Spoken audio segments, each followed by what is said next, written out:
नमस्कार सर्वांना. मी डॉक्टर वैभव धारप. मी as a consulting physician, diabetologist आणि नेफ्रोलॉजिस्ट म्हणजेच डायबिटीस तज्ञ आणि किडनी तज्ञ, किडनी विकार तज्ञ म्हणून महाड येथे व्ही केअर नर्सिंग होम येथे प्रॅक्टिस करत आहे. तर आज मी ह्या पर्वात तुमच्याशी बोलणार आहे ते क्रॉनिक किडनी डिसीज म्हणजे मूत्रपिंडाला होणाऱ्या आजारांविषयी. तर मूत्रपिंडाला आजार जे होतात, त्याची आपण कशी माहिती घ्यावी, त्याला आपण कसे रोखू शकतो व त्याची लक्षणं काय आहेत, हे आज आपण ह्या व्हिडिओमध्ये बघणार आहोत. तर मूत्रपिंडाला होणारा जो आजार असतो, एकंदरीत बघितलं तर पूर्ण जगामध्ये साधारण 11% लोकं ही मूत्रपिंडाच्या आजाराने ग्रथित आहेत व भारतातील जवळ-जवळ 15% लोकांना हा आजार आहे. तर हा आजार जो आहे, हा प्रायमरीली म्हणजे मुख्यतः डायबिटीज आणि ब्लड प्रेशर हे आजार असलेल्या लोकांमध्ये दिसून येतो. डायबिटीज असलेली तुम्ही 100 पेशंट समजा घेतले, तर त्यातल्या जवळ-जवळ 40 ते 45 लोकांना तरी डायबिटीजचा आजार हा दिसून येतो. तर त्यामुळे ह्या आजाराची जी लक्षणे आहेत, ती आपल्याला सर्वप्रथम जाणून घ्यायला पाहिजेत. तर सी आपण ह्या आजाराला जे आपण म्हणतो क्रॉनिक किडनी डिसीज ह्या आजाराची मुख्यतः लक्षणे काय आहेत? तर ती पहिलं म्हणजे भूक कमी लागणे किंवा भूक अजिबात नाही लागणे, मळमळ होणे किंवा पायाला सूज येणे, चेहऱ्याला सूज येणे, दम लागणे, लघवीचं प्रमाण कमी होणे, काही पेशंट्समध्ये अंगाला खाज सुटणे, वजन घटणे, लघवीला फेस येणे, साबणासारखा फेस येणे. ह्या काही लक्षणं आहेत, ज्यांनी आपण सी ह्या रोगाचं निदान करू शकतो. तर आता ही जी लक्षणे आहेत, जशी पायाला किंवा हाताला सूज येणे किंवा भूक कमी लागणे, ही ठराविक लक्षणे नसल्यामुळे बऱ्याच वेळेला ही लक्षणे उशिरा दिसून येतात किंवा जरी ही दिसली, तरी पेशंट त्या लक्षणांना सिरियसली घेत नाही आणि त्यामुळे ह्या आजाराचं निदान जे आहे, ते खूप उशिरा लक्षात घेतलं जातं आणि त्यामुळे त्याच्यावर होणारी ट्रीटमेंट जी आहे, ती उशिरा चालू होते. तर ह्या आजाराला रोखण्यासाठी हा आजार लवकर निदान होणे फार गरजेचं आहे. कारण का उशिरा जर का हा आजार निदान झाला, ह्या आजाराचं निदान झालं, तर त्याची ट्रीटमेंट सुद्धा तेवढीच मुश्किल आहे. त्याच्यातले येणारे रिझल्ट्स किंवा बरे होणारे पेशंटची संख्या कमी आहे व ती ट्रीटमेंट महागही होत जाते. त्यामुळे ह्या आजाराला काही टप्प्यांमध्ये विभागलं गेलेलं आहे. जसं टप्पा 1 ते टप्पा 5. त्या टप्पा 1, 2, 3 ह्या टप्प्यांपैकी जर का एखाद्या टप्प्यामध्ये असताना हा आजार निदान केला गेला, तर आपण म्हणू शकतो की हा लवकर निदान झालेला आहे व तेव्हा आपण ट्रीटमेंट जर का चालू केली, तर ती ट्रीटमेंट उपयोगी पण येते आणि त्या आजाराला आपण रोखू शकतो. तर हे टप्पे कसे आपण मोजावेत?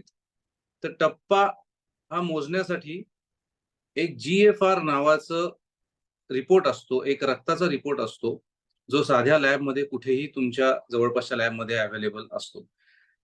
तर जी-एफ-आर हा रिपोर्ट आहे, जो तुमचं किडनीचं फंक्शन सांगतो, की तुमच्या किडन्या दोन्ही मिळून किती काम करतायत, किती टक्के काम करतायत.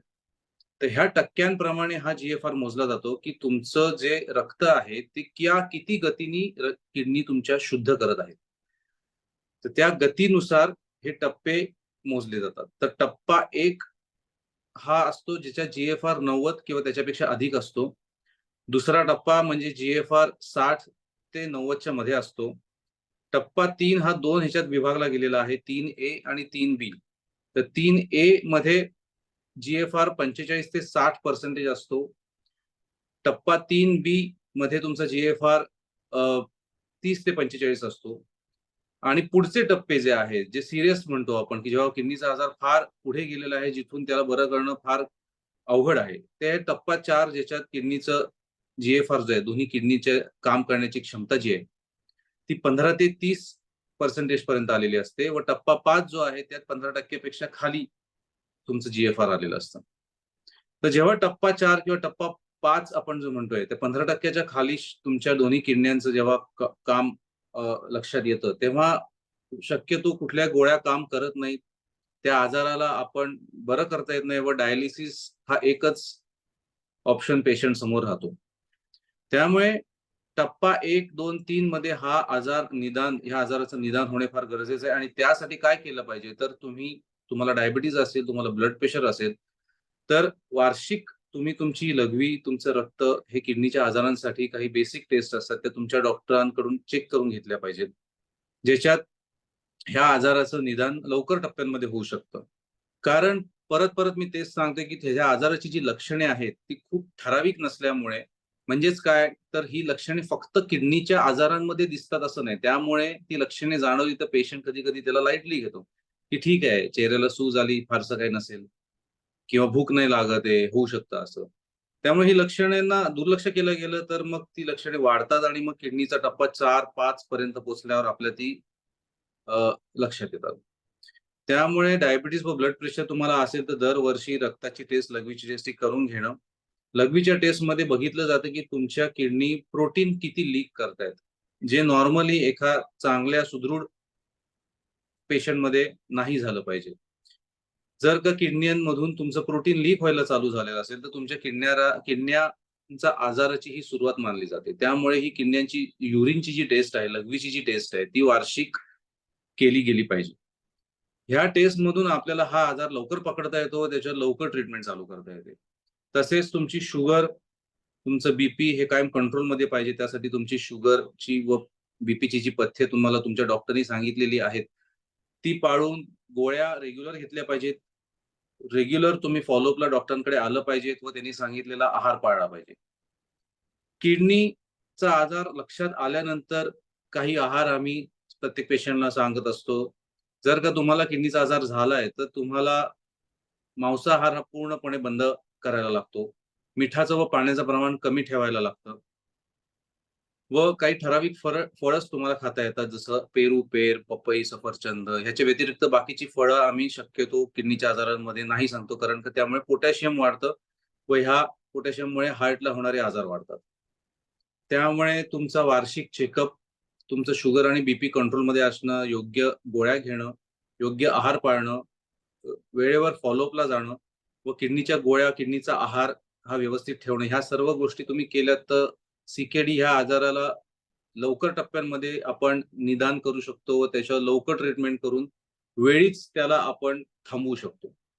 कारण का एकदा टप्पा 4था आणि 5वा गाठला, की आपल्याला शक्यतो डायलिसिस शिवाय दुसरा पर्याय उरत नाही व डायलिसिस तुम्ही ऐकलंच असेल, की आठवड्यातनं 2दा हे प्रत्येक पेशंटला ज्याला डायलिसिस लागतं, त्याला करावं लागतं. कारण का जे अशुद्ध रक्त आपलं फिरत असतं, त्याला शुद्ध करणे व जे एक्स्ट्रा पाणी असतं, जे आपल्या शरीरामधून किडनी बाहेर घालू शकत नाही, ते एक्स्ट्रा पाणीही आपल्याला बाहेर काढायला लागतं. त्यामुळे आठवड्यातून 2दा कायमस्वरूपी हे डायलिसिस पेशंटला घ्यावं लागतं.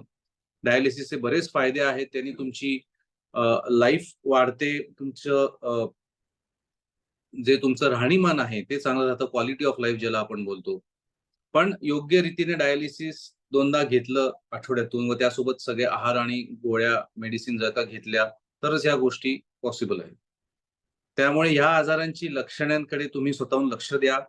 कधी तुम्हाला शंका आली तर तुमच्या डॉक्टरांना वेळेतच ही लक्षणे सांगा व ते जे सांगतील तो आहार, गोळ्या, रेग्युलर फॉलोअप ह्या सगळ्या गोष्टी पाळा व वार्षिक तुम्ही तुमच्या लघवीच्या व रक्ताच्या टेस्ट ह्या करत राहा. त्यामुळे तुमचा हा आजार योग्य टप्प्यातच निदान होऊन त्याला आपण वेळीच थांबवू शकतो. All the best. Thank you.